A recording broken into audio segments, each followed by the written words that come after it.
She fussed with her bracelet like it held the answers to everything. That was the first thing I noticed when I slid into the booth. Not the dress. It was navy, sharp lines, subtle shimmer. Her don't touch me color. Not the grin either. That shallow curve that passed for warmth but never reached her eyes. No, it was the bracelet. The one from our 6th anniversary. The year we still gave each other things with meaning, not just as obligatory gestures wrapped in strained smiles. She wore it like a shield. "Didn't think you'd actually come," she said, eyes skimming the cocktail menu like she cared.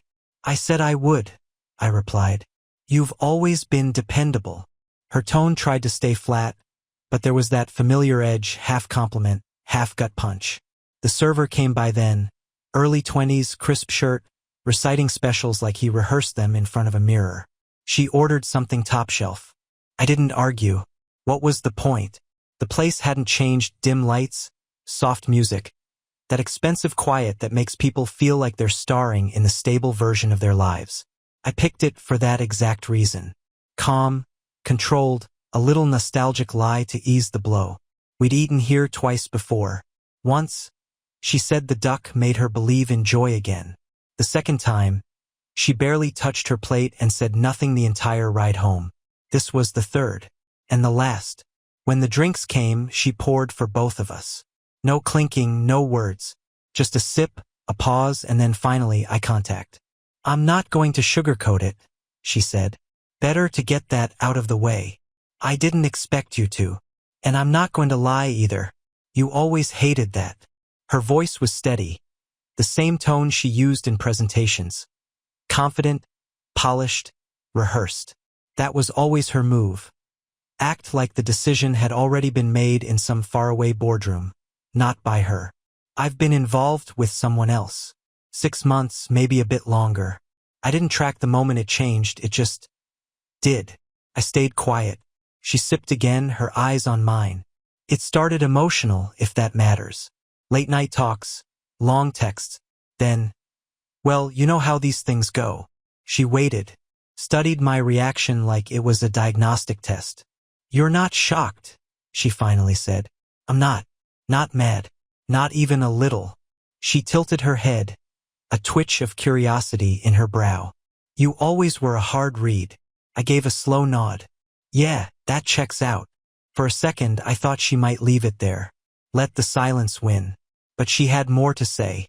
"I don't feel guilty," she added, voice low but steady. That wasn't for me. That was her needing to say it, to push the guilt far enough away that it felt like someone else's shadow. I let it float there between us. Let her sit with the sound of her own truth. "I believe you," I said. That threw her off. Just a flicker, but it was there. She blinked, brushed her hair behind her ear like a nervous tick, and glanced around like she forgot her lines. "I figured you'd ask something," she said. "Anything. Not even why." "No." She let out a short, clipped laugh. "You're just going to sit there while I unload all this?" "I'm here. I'm listening." "No, you're not listening. You're letting me monologue." The rhythm was slipping now. She was losing her grip. I'd seen it before, at high-dollar charity events, tense strategy meetings. Any moment where control started to drift and she didn't know how to claw it back. That's when she got sharp, cold, precise. "I was miserable," she said. "I felt erased." "I know. You made me feel like some roommate you barely tolerated." "I'm aware." "You really aren't going to defend yourself?" "I already have. You just haven't heard it yet." That stopped her. For real this time. Her eyes locked onto mine. She was scanning now like she was seeing me for the first time in a while. There was something unfamiliar in her gaze, doubt. "I don't know what kind of stunt you think this is," she said. And for the first time, there was heat in her voice. "No stunt," I said, calmly folding my napkin. "I brought you here because I knew you'd want a setting that made this easier to say out loud." "Easier to say what?" "That you stepped out. That you don't feel bad about it. That you were numb while it happened." Her mouth opened a little, but nothing came. "You needed this moment," I continued, "to reclaim some control, to sip good wine, sit in a safe place, and say your version of closure." "What is this?" she asked, trying to laugh it off, but it lacked any sting. Some weird performance? No. This is the end note. You get your scene. I get clarity. She leaned back slightly, folding her arms. The cracks were showing now. If you think any of this changes how I feel, I don't. I cut in. Not harshly. Just finally. That's not the point. I reached into my jacket and slid out the envelope. No label. Thick. Quietly heavy. Her eyes snapped to it. What's that? You'll see. She reached across. I pulled it back just an inch. Not here. She dropped her hand, a flicker of frustration crossing her face. Her control was gone now, just a shell she was trying to wear. You're being theatrical. No, I said, rising to my feet. I'm being done. She glanced around like maybe someone would step in, like the walls might help her reclaim the moment. You're really just leaving? After what you said? I met her eyes. That's exactly why I'm leaving. I left the envelope on her bread plate. Read it later, I said. And remember how calm tonight was. How precise. She didn't say a word as I stood and turned, but I could feel her gaze, hot and hollow, following me out. Let her finish the wine. Let her sit beneath those chandeliers she once claimed made every evening feel like a scene from an old movie. Let her pretend she still knows the script. Because by the time the sun rises, it won't be regret she feels. It'll be something quieter and meaner. Not wondering if she crossed a line, but wishing she never opened her mouth to speak the first lie. And me? I'll be somewhere else. Asleep. Actually asleep. For the first time in a long, long while. I wish I could say it hit me all at once. A gut punch. Some blazing moment where my whole body screamed that everything was broken. That would have made it cleaner. Easier to walk away from. But that's not how marriages fade. Not the real ones. They unravel slowly, like threads pulled loose one by one until you're staring at the shape of what used to be love, and it's hollow. It started with silence. Not the kind you count in minutes. The kind that fills the space between simple words. Where good night turns into, I'm tired. Where small talk vanishes and so do the texts in the middle of the day. Not because she was too busy, but because I stopped crossing her mind. Touch became mechanical. Kisses were motions, not meaning. She stopped leaning in when I reached for her under the covers. Said she was drained. Too much going on. That was new. She used to rest her head on my chest, even when we were tired or mad or numb. But that vanished too. I tried to be patient. Told myself she just needed space. That we were in a funk. That it would pass. But something kept picking at that lie. A quiet persistence I couldn't ignore. I remember the first night I took mental notes. She got home late from the gym, said she'd stayed for a long session. But her hair was perfectly styled. Her makeup untouched. She smelled like perfume, not sweat. She passed me in the hallway without a glance. I stared after her and told myself I was being crazy. The next morning I checked our phone records. One number stood out. Frequent, early, late, non-stop chatter. Listed under a name I didn't know. A woman's name. A fake one. I brought it up softly. Said I noticed she seemed distracted. Asked if there was something we should talk about. She didn't lash out, that would have been easier. She just looked at me like I was a child. Don't be that guy, she said, tying her hair back without even blinking. The needy, jealous one. It's pathetic. That's when it shifted. That's when I realized it wasn't just betrayal. It was manipulation. I'd walk in on half-finished conversations and she'd suddenly fall silent. Ask what she was doing on her phone and the screen would disappear under her palm. Every attempt I made to reconnect became another failure. You're imagining things. You're being paranoid. You used to be stronger than this. Suddenly, I was the problem. For noticing. For asking. For caring. Even her compliments started to sting. Polished and empty, handed out like participation medals. Just enough to keep me second-guessing myself. And that was the real fracture. Not the affair itself, but the slow gaslight that made me feel like a stranger in my own life. There's one night I'll never scrub from my memory. We were having dinner with her family. Her mom asked if we had any vacation plans. I said something simple, something true. We've tossed around some ideas. Maybe Mexico. Maybe Italy if work doesn't get in the way. Marissa let out this dry, almost brittle laugh. You've been talking about it, she said, twisting her wine glass. I'm still deciding if I want to be seen next to you in a swimsuit. Everyone laughed. Her mom, her sister, even her dad gave that soft half-smile like it was some sitcom one-liner. I didn't laugh. No one noticed. After that night, I gave up trying to defend myself. Not because I believed what she said, but because I finally realized it didn't matter. The narrative was already locked in. I was the boring one, the stable fallback, the guy she'd outpaced emotionally, socially, maybe even professionally. The one you marry when you think love is supposed to feel safe. Then she started hanging out with Lauren again. That friendship had gone silent for almost a year. Now suddenly, they were inseparable. Constant overnights.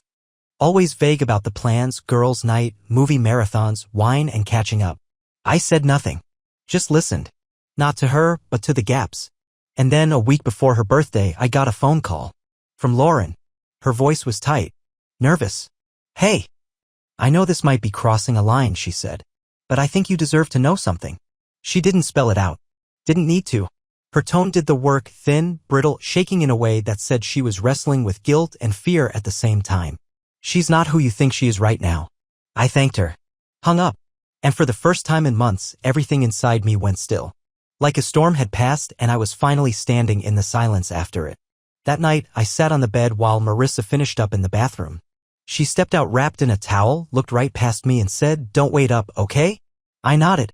The moment the door shut behind her, I opened the folder I'd quietly kept on my laptop, a little file labeled contingency. Screenshots. Call logs. Card charges. Copies of our prenup agreement buried under layers of innocuous documents. It wasn't rage. It wasn't even sadness. Just clarity. That was the night I stopped mourning the woman I married. She was gone. And I had no intention of following her into the self-made wreckage she called a life now. But I would wait. Wait until she thought she'd gotten away with it. Until she truly believed I was blind, that I was broken.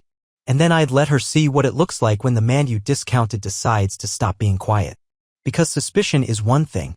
But proof? Proof changes everything. There's a precise, brutal moment where it all lines up. All the little things you told yourself not to worry about, the late replies, the evasive glances, the perfume on days that didn't call for it, they all click. That moment is a knife. And mine arrived on a Tuesday. The phone rang. Lauren again. I hadn't expected to hear from her again. Figured her last call was a one-time act of conscience, drop the warning, then disappear before the damage spreads. But this time her voice was firmer. Exhausted but resolved. I think I can get you what you need, she said. She didn't sound like she was saving anyone. She just sounded done. There was guilt in Lauren's voice, though I didn't ask her to explain it. Maybe it came from covering for Marissa in the past. Maybe it was because she finally saw what Marissa had turned into and didn't like the reflection looking back at her. Either way, I listened. They were going out Friday night. A supposed girls' night, rooftop bar, live band, overpriced drinks, all wrapped in just enough glamour to make everything seem harmless. But Lauren told me the truth, Marissa wasn't meeting her. She gave me the name of the place. The time. No embellishments. She's seeing him there, she said quietly. If I spot him, I'll send a photo. Then you'll know. I told her that wouldn't be necessary. But she offered anyway. Still, I didn't wait for the text. I went. Not into the bar. That would have been reckless. She'd spot me in a heartbeat. I parked across the street, hidden behind the tinted windows of my car, tucked beside a closed florist's shop that smelled faintly of old roses. She showed up first. Hair curled. Lipstick like blood. A dress that didn't whisper casual, it screamed deliberate. One I'd never seen before. One you wear when you want someone to stare. He arrived 11 minutes later. Derek. I recognized him instantly. We'd met once years ago when he was still at that real estate firm Marissa consulted for. He shook my hand like he was doing me a favor. Smirked like he knew something I didn't. Turns out he did. They didn't stop at the bar. Didn't order a drink. Just walked straight to the elevator, laughing. Headed to the private level upstairs where the linen is crisp and the lights dim low enough for secrets. I didn't follow. I didn't need to. The text from Lauren came half an hour later. Just 2 words, he's here. Attached was a photo. The two of them seated at a corner table. His hand on her thigh. Her head tilted back mid-laugh. That laugh, bright, open, unguarded, the one she used to save for me. I stared at the picture for a long time. Not in shock. Not even pain. Just confirmation. This wasn't an accident. This was who she was now. Maybe who she'd always been. I didn't yell. Didn't hurl my phone or curse her name. I just saved the image into a folder I'd been quietly building for months. The next day, I called in sick, drove downtown, and walked into the office of a divorce attorney with a reputation for discretion and precision. The kind who called what he did clean exits. I appreciated that. We sat in a glass office that smelled like leather and old money. I laid everything out: documents, screenshots, timelines, financials, the photo. He sifted through it all silently, nodding like a surgeon reviewing scans before a high-stakes procedure. When it was done, he leaned back and said, "You've got her locked 6 ways from Sunday. We'll make the surgical." That word again. Surgical. I liked the way it sounded: controlled, exact. No drama. Just closure. After that, it all became strategy. We cloned her phone. Lauren opened the door, literally. Another fake girls' night gave us the window. I had everything synced within the hour. Texts. Location pings. Call history. All of it. I didn't go through everything. Honestly, some of it made me sick. But I read enough. One message stuck with me. A text to Derek. He doesn't even see it. No name. No context. But I knew who she meant. And she was wrong. I could sleep with you in our bed and he'd still ask if I need anything before he leaves for work. That's what she texted him. I didn't react. Just took a screenshot. Filed it away. At that point, it wasn't even pain anymore. Just proof. Coordinates on a quiet battlefield she didn't even know existed. Every message, every transaction, every offhand comment, it was just intel. She talked about me like I was a relic. A name on a utility bill. Something she tolerated between milestones. Called our marriage a dead limb she hadn't bothered to trim. Said she pitied me. Not hated. Not resented. Pity. That's when whatever feeling I still had finally drained out. And I knew then this had to end. Not just any ending. The right kind. The kind where she gets to say the words she thinks make her untouchable. The kind where she believes she's in control. That was always her flaw, thinking that power came from the confession, not the consequences. That she could win simply by admitting what most people couldn't. So I gave her the setup. I texted her on a Wednesday. Said I missed us. Said maybe we should talk. Quiet place. No pressure. Just us. Told her I miss what we used to be. She replied in under 5 minutes. Even threw in a smiley face. I picked the restaurant carefully. Reserved it under her name. Had her favorite wine waiting at the table. Tucked us into the quietest corner I could find. She arrived dressed for victory. Confident. Calculated. She thought she'd already won. And I let her wear that belief like a crown for one final act. The way she spoke, measured, self-assured. The way her fingers played with her ring, how she smiled when she said, honestly, I'd do it again. She thought that was her power move. The moment she claimed herself back. She didn't realize that moment belonged to me the entire time. Because while she was getting ready for her little performance, I'd already shut the doors behind her. The paperwork was filed. Joint accounts frozen. Locks changed. Her HR department already had everything they needed. And Derek's wife? She'd be opening a neat little envelope first thing in the morning, USB, timeline, names, dates. All of it. Delivered overnight. The dinner was just choreography. A stage for her to deliver the final line. I don't feel guilty. Perfect. I placed the envelope beside her glass, stood up, and walked out without another word. The streets were quiet. The city felt still in that way it does just after a storm. I stopped under the same flickering street lamp where I first kissed her 15 years ago. Felt nothing. Took a breath. And smiled. Because the performance was over. The lights were off. The audience had gone home. Now came the part she never rehearsed for. It was just past midnight when the first email landed. Not her personal inbox, her work account. Subject line, client matter, urgent review required. She wouldn't open it right away. But she would. And that's when it would start. The attachments were all there: PDFs, chat logs, screenshots of her bragging about expensing strategic weekends with Derek using the company card. Location tags. Spot treatments billed as vendor meetings. Duplicate invoices for nights spent in a downtown suite, nowhere near the clients she claimed to be meeting. There'd be a meeting. HR, legal, maybe someone from executive leadership. She wouldn't know it, but the complaint came from an anonymous source, a concerned insider wanting to protect the company's integrity. That source? Me. Meticulous. Patient. Quiet. But that was just one half of the plan. At 12:37 a.m., the second hit landed. Not digital this time. Physical. A white envelope, small and plain, slipped into a suburban mailbox. No return address. Just one sentence inside. Thought you deserved the truth. The envelope was addressed to Derek's wife. Nice house. Fresh sod. A lab retriever and 2 kids under 10. They just moved in last spring. Inside, a USB drive, printed photos, and a list. Names. Dates. Locations. Everything tied together just tightly enough to be undeniable. The kind of story that can't be spun into misunderstanding. There was also a contact number. Not mine. Lawrence, a name she didn't know, but one that would answer. By 1 a.m., the walls were already shifting. Back at home, locks were changed. Her key fob deactivated. The garage code reset. The locksmith was discreet, cash payment, no paperwork. He left the receipt folded under his visor like nothing happened. She wouldn't be coming home that night. I knew that. She was still sitting at the restaurant, sipping her wine. Still believing that somehow she'd walk away from this as the victor. That she'd narrate this ending like a bittersweet breakup, maybe even say we grew apart. A little pain, a little closure, but still standing. She had no idea how completely the stage had been cleared. By 7 a.m. it would all begin to unravel. Her badge wouldn't open the garage. Her texts would go unanswered. I imagined it clearly.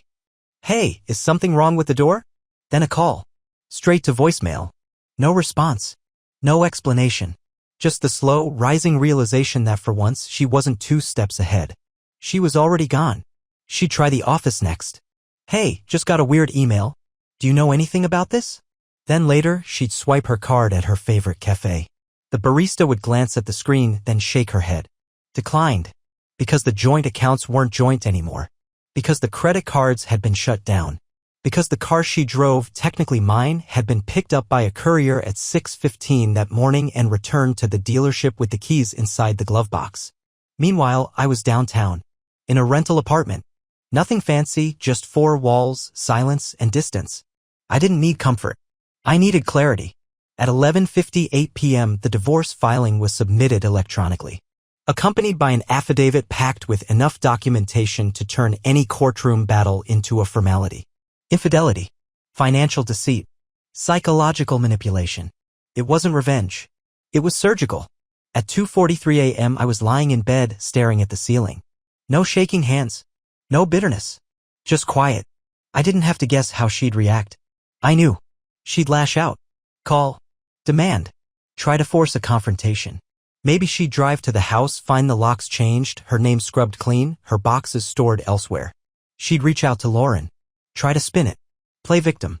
Cry betrayal. But Lauren? Already disconnected. New number. Out of reach. By 4 a.m. it would click. This wasn't a blow-up. It was an erasure. Not a heat-of-the-moment meltdown. A plan. Deliberate. Executed. The emails would stack in her inbox like bricks. One from her boss asking for a quick touch base. One from HR. Subject, pre-review materials attached. And slowly, the silence would start pressing in from all sides. Not with noise. With stillness. The kind that exposes the bones beneath everything. That's when it would hit. Not a scream. A crack. Internal. Private. Unmistakable. The moment she realized she had no power left. No leverage. No script. By 6 a.m., the first sunlight would stretch across the skyline and she'd finally understand. Every smirk. Every smug toast. Every casual "I do it again." All of it had been spoken into a room wired for collapse. I never needed her to lie. I needed her to be honest. Because people like her aren't destroyed by fiction. They're undone by truth. She built her life out of mirrors. Secrets. Half smiles and rehearsed detachment. All I had to do was turn on the light. I got up just as the sky shifted from gray to blue, poured a black coffee, and stood by the window. Outside, the city stirred. Office towers blinked awake. Traffic thickened. And I knew somewhere, in a kitchen she no longer legally lived in, Marissa was looking at her screen and seeing something she hadn't budgeted for. Consequence. She showed up at 9:12. Not at the house. She'd already tried that. Not at my office I'd quietly resigned a week before. She didn't notice.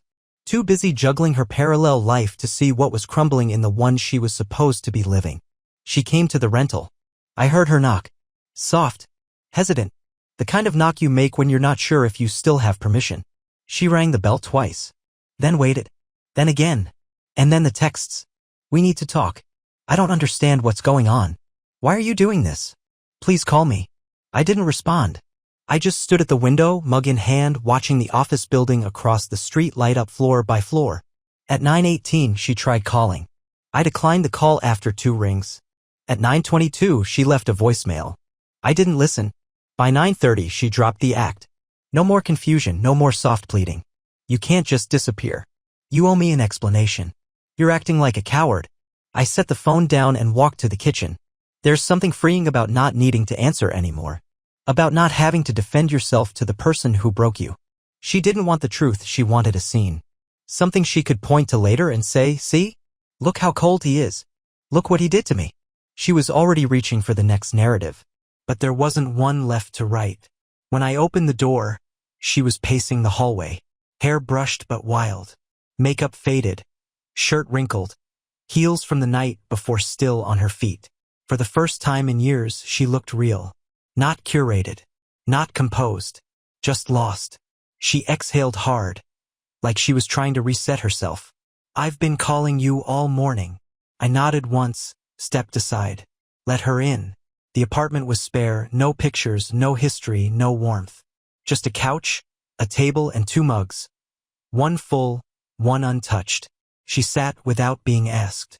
Eyes scanning the bare walls like maybe they held the answers. What is this? She asked. Why did you change the locks? Shut everything down? What did you send to my job? I sat across from her, hands resting on my knees. You already know. Her voice flared. You ambushed me. I tilted my head. You mean like you ambushed our marriage?